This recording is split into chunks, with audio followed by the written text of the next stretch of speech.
দর্শক, অনেক গুরুত্বপূর্ণ খবর আছে। বাবালবান্দে প্রণালী এবং লোহিত সাগরে জাহাজ চলাচল নিরাপদ করতে এবং স্বাধীনভাবে যাতে জাহাজ চলাচল করতে পারে এই লক্ষ্য ঘোষণা করে সৌদি আরব 14 সদস্যের একটি জোট ঘোষণা করেছে।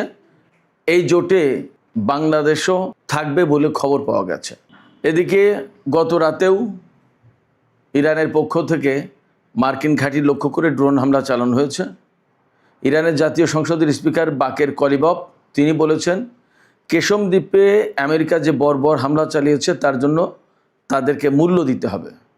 এদিকে ইরানের খাতামুল আম্বিয়া হেডকোয়ার্টার্সের প্রধান মেজর জেনারেল আলী আবদুল্লাহি তিনি বলেছেন, মধ্যপ্রাচ্যে মার্কিন সেনাদের জন্য তাদের সমরস্ত্র যেমন জরুরি, তেমনি তাদের সাথে কফিনও থাকতে হবে।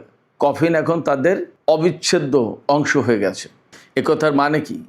খুবই গুরুত্বপূর্ণ কথা। আরও একটি বিপজ্জনক খবর আছে, সেটি হচ্ছে ইরানের সর্বোচ্চ নেতাকে আমেরিকা এবং ইসরায়েল খুঁজছে। ইরানের সর্বোচ্চ নেতাকে আমেরিকা এবং ইসরায়েল যখন খোঁজে তার মানে কি আমরা সবাই বুঝতে পারি। এ নিয়ে আলোচনা করব। পাশাপাশি আলোচনা থাকবে মিশরের একটি সমুদ্র বন্দরে একটি এলএনজি জাহাজে ড্রোন হামলা হয়েছে, সেখান থেকে আমেরিকার একটি যুদ্ধ জাহাজও মারাত্মকভাবে ক্ষতিগ্রস্ত হয়েছে। এই ব্যাপারে আকারে ইঙ্গিতে ইরানকে দায়ী করা হচ্ছিল, কিন্তু ইরানের পররাষ্ট্রমন্ত্রী সাইদ আব্বাস আরাকচি ভিন্ন কথা বলেছেন। কি বলেছেন এবং কেন বলেছেন, এই সমস্ত নিয়ে এখন আমি বিস্তারিত আলোচনা করার চেষ্টা করব। আশা করি প্রত্যেকটি পয়েন্টের আলোচনা আপনাদের ভালো লাগবে। যদি আলোচনা ভালো লাগে তাহলে লাইক, কমেন্ট, শেয়ার করবেন এবং চ্যানেলটি সাবস্ক্রাইব করে সাথেই থাকবেন প্লিজ।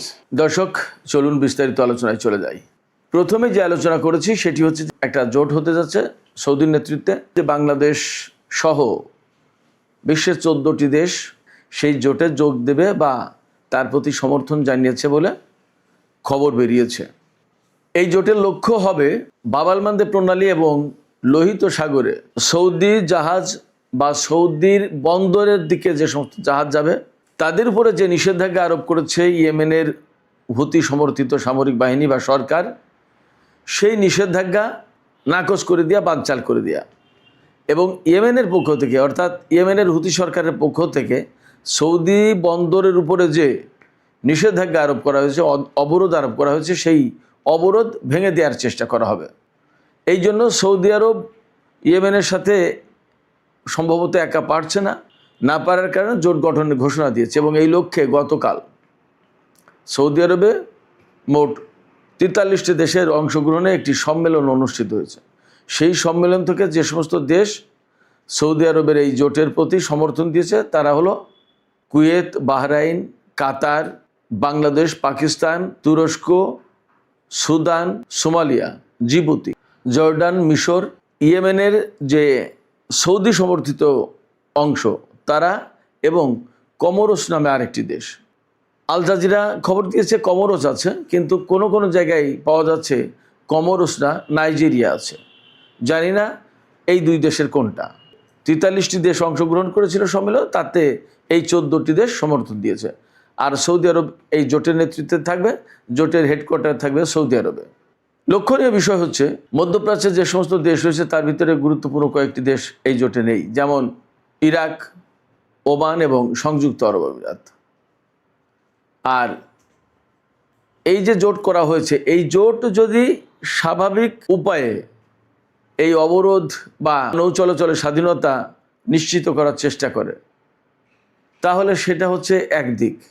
কিন্তু বাস্তব কথা হচ্ছে যে একেবারে স্বাভাবিকভাবে বেসামরিক উপায়ে কিভাবে এই হুতি সমর্থিত সরকারের অবরোধ তারা ভাঙবে। তাহলে এখানে সামরিক হস্তক্ষেপ বা সামরিক সংঘাতের একটা প্রশ্ন কিন্তু থেকে যাচ্ছে, এটা অনিবার্য হয়ে উঠবে। সেই জায়গায় এই যে মুসলিম এই সমস্ত দেশ সৌদি আরবকে সমর্থন দিয়ে একটা যুদ্ধের প্রেক্ষাপট তৈরি করতে যাচ্ছে বা হচ্ছে, এটা কতটা ভালো হবে, কতটা মুসলিম বিশ্বের স্বার্থ রক্ষা করবে সেটা কিন্তু ভেবে দেখার ব্যাপার। এখানে কিন্তু প্রত্যেকটা মুসলিম দেশ, তা মুসলিম দেশ যদি সৌদি আরবের ডাকে সাড়া দেয়, এবং আমেরিকাও আছে শুনতে পাচ্ছি, তো মুসলিম দেশগুলো যদি সৌদি আরবের ডাকে সাড়া দেয় তাহলে আমার প্রশ্ন হচ্ছে এই মুসলিম দেশগুলো কেন সম্মিলিতভাবে সৌদি আরবকে এই কথা বলছে না যে ইয়েমেন তো আপনাদের একেবারে প্রতিবেশী দেশ এবং একটা দরিদ্র দেশ, তারাও মুসলিম দেশ, তার সাথে যে সমস্যা, সেই সমস্যাটা কূটনৈতিক উপায়ে আলাপ আলোচনার মাধ্যমে, সংলাপের মাধ্যমে সমাধান করি। আসুন আমরা সবাই এ ব্যাপারে হেল্প করি, আমরা সবাই মিলে এতে মধ্যস্থতা করি। এটা কিন্তু অনেকে বলতে পারতো, বিশেষ করে তুরস্ক, পাকিস্তান, অনেক দেশ। কিন্তু তা না করে এখন নতুন করে কেন এরকম জোটবদ্ধ হচ্ছে আমি বুঝতে পারি না। সৌদি আরব নিজেই তো বিশ্বের সবচেয়ে বেশি অস্ত্র আমদানি করা বা অস্ত্র কেনা দেশ। আমেরিকা, ইউরোপের প্রচুর পরিমাণে অস্ত্র সৌদি আরব কেনে। আমেরিকার অস্ত্র শিল্প তো টিকেই আছে সৌদি আরবে, কাতার এবং সংযুক্ত আরব আমিরাতের টাকার উপরে, কুয়েতের টাকার উপরে। সেই সৌদি আরব ইয়েমেনের চেয়ে অনেক বেশি শক্তিশালী অনেক দিক দিয়ে। তার সাথে আবার 15-16টা দেশ, 14-15টা দেশ লাগছে জোট করতে ইয়েমেনের বিরুদ্ধে লড়াই করার জন্য। এটা কেমন কথা, কেমন মুসলিম ভ্রাতৃত্ব এবং কেমন প্রতিবেশী সুলভ আচরণ। সৌদি আরব হচ্ছে পবিত্র মক্কা মদিনা শরীফের খাদেম, মুসলিম বিশ্বের নেতা, তাদেরকে আমরা অনুকরণ করব। সেই জায়গায় একটা প্রতিবেশী দেশ এবং দুর্বল দেশ, অভাবী দেশ, গরিব দেশ, তাদের উপরে এইভাবে তাকে একেবারে আষ্টে বেঁধে ফেলে তাকে শেষ করে দেওয়ার চেষ্টা, এটা কেমন কথা হচ্ছে? এই জায়গায় তো কূটনীতির প্রয়োজন। সমস্যা হয়েছে সেটা ঠিক আছে, সৌদি আরবের সাথে ইয়েমেনের একটা সংঘাত হয়েছে অনেকদিন ধরে। এখানে মুসলিম বিশ্বের দায়িত্ব ছিল তো তাদেরকে আলোচনা টেবিলে বসানো এবং একটা মধ্যস্থতা করা। তা না করে এখন কেন তুরস্ক বা পাকিস্তান বা আরও এরকম যে সমস্ত দেশ যথেষ্ট প্রভাবশালী, সামরিক দিক দিয়ে শক্তিধর দেশ, তারা কেন এই জোটে যুক্ত হয়ে আরেকটা যুদ্ধের প্রেক্ষাপট তৈরি করার ব্যবস্থা করছে? আমরা আজকের এই আলোচনার মধ্য দিয়ে বাংলাদেশ সহ মুসলিম বিশ্বে যে সমস্ত গুরুত্বপূর্ণ দেশ আছে, বিশেষ করে যারা এই জোটে যোগ দিতে যাচ্ছে বা যোগ দেওয়ার খবর বেরিয়েছে, তাদের প্রতি একান্ত অনুরোধ জানাবো, একান্ত আহ্বান জানাবো, এই যুদ্ধ কখনোই কোনো সমাধান আনবে না। দয়া করে আপনারা আলোচনার ব্যবস্থা করুন, কূটনৈতিক উদ্যোগ নিন এবং এই কাজে রাশিয়া আর চীনের সহযোগিতা নিয়ে যেতে পারে। তারা এখানে অনেক ভালো গুরুত্বপূর্ণ ভূমিকা পালন করতে পারে। একটা বিষয় খেয়াল করবেন, যখন 2015 সালে সৌদি আরব ইয়েমেনের সাথে যুদ্ধে জড়িয়ে গেল এবং তখনও জোট করে জড়িয়েছে, সৌদি আরব একা না, এটা কিন্তু আমেরিকার বৈশিষ্ট্য। কোনো দেশের বিরুদ্ধে যুদ্ধ করতে গেলে জোট পাকায় যুদ্ধ করতে দেয়। তো সেই জায়গায় পাকিস্তান কিন্তু সৌদি ডাকে সেই জোটে যুক্ত হয়নি এবং যুদ্ধ করেনি। পাকিস্তানের প্রধানমন্ত্রী ছিলেন তখন নওয়াজ শরীফ, এখনকার যে শাহবাজ শরীফ তার বড় ভাই। পাকিস্তান কিন্তু যথেষ্ট কৌশলে এবং শক্ত অবস্থানে থেকে সৌদি আরবের পক্ষে সেই সময় যুদ্ধে নামেনি, যদিও সৌদি আরবের সাথে পাকিস্তানের অনেক সামরিক চুক্তি আছে। আমি জানি না, এখনই বলা যাচ্ছে না যে কি হচ্ছে অ্যাকচুয়ালি, সৌদি আরব এই জোট নিয়ে যুদ্ধ শুরু করবে কিনা, কিন্তু জোট যে কারণে বা যে উদ্দেশ্যে গঠন করা হচ্ছে তাতে সংঘাত অনিবার্য হয়ে উঠবে মোটামুটি বলা যায়। এই জায়গায় বাংলাদেশের ভূমিকা কী হবে তাও জানি না। বাংলাদেশ এখানে অনেকভাবে কৌশল নিতে পারে, হয়তো জোটের প্রতি রাজনৈতিক সমর্থন দিতে পারে, কিন্তু যুদ্ধে অংশ নিল না। সামরিক অভিযান যদি কোনো কিছু পরিচালনা করে সেখানে অংশ নিল না। বাংলাদেশের অনেক জনশক্তি সৌদি আরবে আছে, সেখান থেকে রেমিটেন্স আসে, আমাদের অনেক বাজার বা আমাদের অর্থনীতির একটা গুরুত্বপূর্ণ অংশ হয়ে গেছে সৌদি আরব, ঠিক আছে। কিন্তু সৌদি আরবের কাছে তো আমরা দাসখত দিন, এটাও তো ঠিক। আমরা জনশক্তি পাঠিয়েছি, আমাদের জনশক্তি তো এমনি কাজ করছে না। আমরা সেখানে পয়সা নিচ্ছি, তাদের কাজ দিচ্ছি। আমাদের জনশক্তির উপরে তো তাদের অর্থনীতি দাঁড়িয়ে আছে। আমাদের জনশক্তি রপ্তানি করছি, তারা যে আমাদেরকে বিশেষ উপকার করে দিয়েছে ব্যাপারটা তাও না। আমাদের জনশক্তি তাদের অর্থনীতিকে দাঁড় করে রেখেছে এবং চালিয়ে রেখেছে। আমাদের জনশক্তি বলতে আমাদের ভারতের, পাকিস্তানের, বিশ্বের বিভিন্ন দেশের জনশক্তি গিয়ে সৌদি আরবের অর্থনীতি গড়ে দিয়েছে এবং সেটা চলছে। আর সেখানে জনশক্তি পাঠিয়েছি বলে তাদের হয়ে যুদ্ধ করতে হবে, এটাও কোনো যুক্তিসঙ্গত না, এটা একটা অন্যায় দাবি। এই জায়গা থেকে বাংলাদেশকে একটু শক্ত অবস্থানে থাকতে হবে আমি মনে করি। আবার কূটনীতির আশ্রয় নিতে হবে, আমাদের স্বার্থও দেখতে হবে, যাতে সৌদি আরবের সাথে কূটনৈতিক সম্পর্ক খারাপ না হয় সেদিকেও চেষ্টা করতে হবে। এবং আমি মনে করি এই জায়গায় আমি আগেই বলেছি, যখনই সৌদি আরবের সাথে ইয়েমেনের দ্বন্দ্ব শুরু হয়েছে এবং বাব আল মানদেব কেন্দ্রিক প্রবলেম হলো, তখনই আমি বলেছি আমি পরামর্শ দিয়েছি, আমি আহ্বান জানিয়েছি যে বাংলাদেশের পক্ষ থেকে এখনই একটা গুরুত্বপূর্ণ জরুরি ভিত্তিতে কূটনৈতিক উদ্যোগ নেওয়া দরকার, এবং এই কূটনৈতিক উদ্যোগের সাথে পাকিস্তান, চীন, রাশিয়া এই সমস্ত দেশকে অন্তর্ভুক্ত করা যায়, এমনকি মালয়েশিয়াকেও অন্তর্ভুক্ত করা যায়। তুরস্ককে এখন আর অন্তর্ভুক্ত করার সুযোগ নেই, তারপরেও তার সাথে আলোচনা করা যায়। জোটে হয়তো অনেকেই আছে, কিন্তু জোটে থাকার মানে তো এই না যে সবাই সরাসরি যুদ্ধে অংশ নেবে বা অংশগ্রহণ করতে হবে। সেক্ষেত্রে জোটে থেকেও এর ভেতর থেকে একটা গ্রুপ, কয়েকটা দেশ মিলে সৌদি আরবকে বোঝানোর চেষ্টা করা যেতে পারে, এবং এটা খুব জরুরি মুসলিম বিশ্বের জন্য, মুসলিম উম্মার জন্য, মধ্যপ্রাচ্যের জন্য। সবচেয়ে বড় কথা হচ্ছে যে বালবান্ধব প্রণালী বা লোহিত সাগর বা এডেন উপসাগর মুক্ত করার জন্য এই জোট গঠন করা হয়েছে। যুদ্ধ করে কি মুক্ত হবে? প্রতিদিন প্রতিনিয়ত সেখানে যুদ্ধ চলতেই থাকবে, তাহলে কি করে মুক্ত হলো? যুদ্ধ করে মুক্ত হবে না, আলোচনার মাধ্যমেই সৌদি আরব এবং ইয়েমেনের ভেতরকার সংকট সমাধান করতে হবে। যুদ্ধবিরতি তো 2021 সাল থেকে চলছিল, কেন সৌদি আরব ইরানি বিমান লক্ষ্য করে হামলা চালাতে গেল ইয়েমেনে?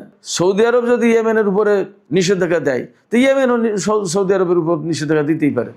যুদ্ধ তো, সৌদি আরব যদি একটা ঢিল মারে, তো ইয়েমেনও তো একটা ঢিল মারছে। তো সেই যুদ্ধ যদি বৈধ হয়, তাহলে সৌদি আরব ইয়েমেনের উপর অবরোধ আরোপ করেছে, ইয়েমেনও সৌদি আরবের উপর অবরোধ আরোপ করেছে, সেটা অবৈধ হবে কেন? এবং সেইটা খোলার জন্য এখন এত এত দল, এত এত জোট করতে হবে। এতে কি অ্যাকচুয়ালি লোহিত সাগর, বালবান্ধব প্রণালী, এডেন উপসাগর এগুলো উন্মুক্ত হবে? হবে না। প্রচুর রক্তক্ষয় হবে, প্রাণহানি হবে, এবং এতে তেলের বাজার আরও বেশি ঊর্ধ্বমুখী হবে। যুদ্ধের মধ্য দিয়ে কোনো মতেই হরমুজ প্রণালী বা বালবান্ধব প্রণালী কোনো কিছু খোলা যাবে না। আলোচনা এবং বাস্তবতার ভিত্তিতে তার সমাধান করতে হবে। আমরা আশা করি বাংলাদেশ সরকার বা এই জোটে যারা প্রভাবশালী দেশ আছে সৌদি আরব বাদে, এই প্রভাবশালী দেশগুলো মিলে নতুন করে সলা পরামর্শ করে হয়তো জোট একটা গঠন হলো, কিন্তু যুদ্ধ না করে কিভাবে আরও এগিয়ে যাওয়া যায় সেই একটা চেষ্টা করা উচিত। এখানে একটু তথ্য দিয়ে রাখি, এই যে বালবান্ধব প্রণালী, লোহিত সাগর, এই পথে 2023 সালের একটা পরিসংখ্যান দিতে পারি। 2023 সালে প্রতিদিন 8,60,00,000 ব্যারেল তেল পরিবহন করা হয়েছে এই পথে, আর গ্যাস পরিবহন করা হয়েছে প্রতিদিন 400 কোটি ঘনফুট। আপনারা চিন্তা করেন তাহলে কত গুরুত্বপূর্ণ এই নৌরুট, এই বালবান্ধব প্রণালী। সেই প্রণালী যখন বন্ধ, আর তাকে যদি যুদ্ধ করে মুক্ত করতে যেতে হয়, তাহলে গ্যাসের দাম, তেলের দাম কোথায় যাবে? বিশ্ব অর্থনীতিতে কী অবস্থায় দাঁড়াবে? আর এই প্রণালী দিয়ে তো শুধু তেল এবং গ্যাস যায় না, ইলেকট্রনিক্স পণ্য, পোশাক সামগ্রী, তারপরে সার, আরও গুরুত্বপূর্ণ কত জিনিস যায়। চীন, Japan, Korea, Malaysia, Indonesia, Philippines, Singapore, Vietnam, এই সমস্ত কত গুরুত্বপূর্ণ অর্থনৈতিক শক্তি এই সমস্ত দেশ। তাদের সমস্ত পণ্য ইউরোপ আমেরিকায় যেতে গেলে বেশিরভাগই এই বালবান্ধব প্রণালীর লোহিত সাগর, সুয়েজ খাল হয়ে ভূমধ্যসাগর দিয়ে, আটলান্টিক দিয়ে ইউরোপ আমেরিকায় যায়। অতএব যুদ্ধ করে এখানে সমাধান হবে এটা আসলে ভাবার কোনো সুযোগ নেই। আমি মনে করি এখানে কূটনীতিই শেষ কথা। দর্শক, এবার আমরা ইরানের যুদ্ধ প্রসঙ্গে আসি। ইরান গত রাতেও কুয়েতে একটি মার্কিন সামরিক ঘাঁটির উপর ড্রোন হামলা চালিয়েছে এবং তাতে ক্ষয়ক্ষতি হয়েছে অবধারিত। বড় কোনো খোঁজখবর এখন আমার কাছে আপাতত নেই, তবে এইটুকু বলি যে ইরানের জাতীয় সংসদের স্পিকার বাকের কলিবাফ তিনি বলেছেন গতকাল যে কেশম দ্বীপে আমেরিকা হামলা চালিয়েছিল এবং সেই হামলায় একটি বাড়ি একদম বিধ্বস্ত হয়ে চাপা পড়ে মা বাবা এবং ছোট্ট একটি মেয়ে মারা গেছে। সেই ব্যাপারে সরাসরি হুমকি দিয়ে বলেছেন বাকের কলিবাফ যে আমেরিকাকে এই বর্বর হামলার জন্য মূল্য দিতে হবে। এদিকে ইরানের খাতামুল আম্বিয়া হেডকোয়ার্টার্স, এই হেডকোয়ার্টার্স থেকে ইরানের সমস্ত বাহিনীর যুদ্ধ কৌশল সমস্ত সব কিছু এখান থেকে কোঅর্ডিনেট করা হয়, পরিচালনা করা হয়। এই খাতামুল আম্বিয়া হেডকোয়ার্টার্সের যিনি commander major general Ali Abdullahi, তিনি হুঁশিয়ারি উচ্চারণ করে বলেছেন আমেরিকার সেনাদের জন্য এখন কফিন অনিবার্য হয়ে উঠেছে। কফিন তাদের জন্য এখন অবিচ্ছেদ্য অংশ। জেনারেল আবদুল্লাহি বলেছেন যে আমেরিকার সেনাদের জন্য যেমন সামরিক সরঞ্জাম মাস্ট, অপরিহার্য, তেমনি কফিনও অপরিহার্য। এর মানে হচ্ছে ইরান প্রচণ্ডভাবে হামলা চালাবে আমেরিকানদের উপরে এবং আমেরিকার সেনাদের টার্গেট করে এখন প্রতিনিয়ত হামলা চলবে। এখন আর ইরান সম্ভবত অনেক ছাড় দেওয়ার নীতি আর চর্চা করবে না। তার মানে মার্কিন সেনাদের উপর এখন প্রচণ্ড হামলা চালাবে একাধারে ইরান, যার কারণে কফিন প্রয়োজন হবে, এই কথা তিনি বলেছেন। এবার সে ইরানের পররাষ্ট্রমন্ত্রী সাইদ আব্বাস আরাকচি তিনি বলেছেন মিশরের যে বন্দরে একটি এলএনজি বাহী জাহাজের উপর হামলা হয়েছে এবং তাতে বিস্ফোরণ ঘটে আমেরিকার একটি যুদ্ধ জাহাজও ধ্বংস হয়েছে। সেই ব্যাপারে আকারে ইঙ্গিতে বিভিন্ন পক্ষ থেকে, বিশেষ করে আমেরিকার পক্ষ থেকে ইরানকে দায়ী করা হচ্ছিল বা ইয়েমেনকে।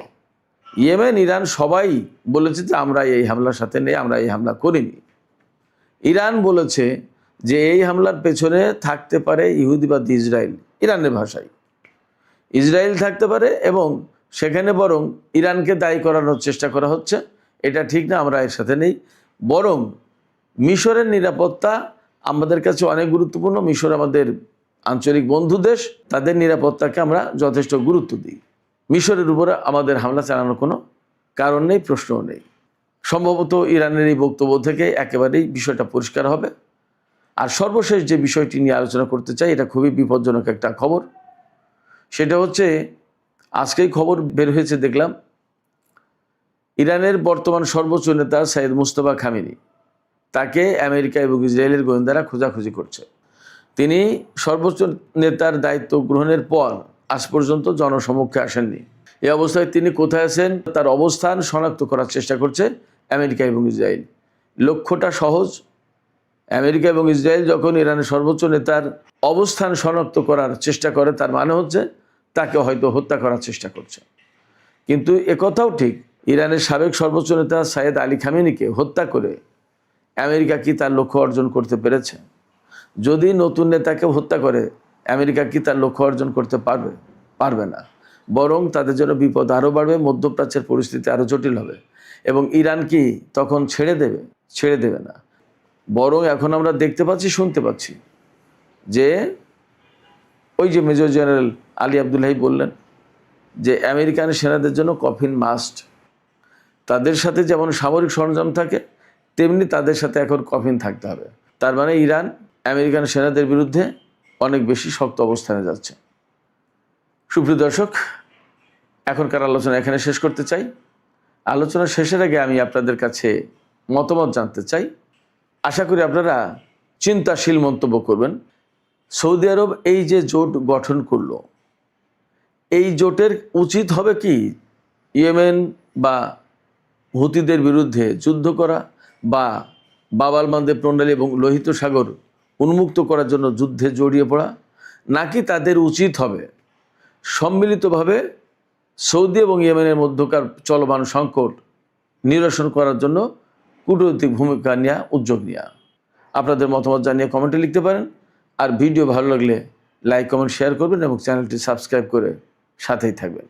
দর্শক, এখনকার আলোচনা এখানে শেষ করতে চাই। আপনারা সবাই অনেক অনেক ভালো থাকুন।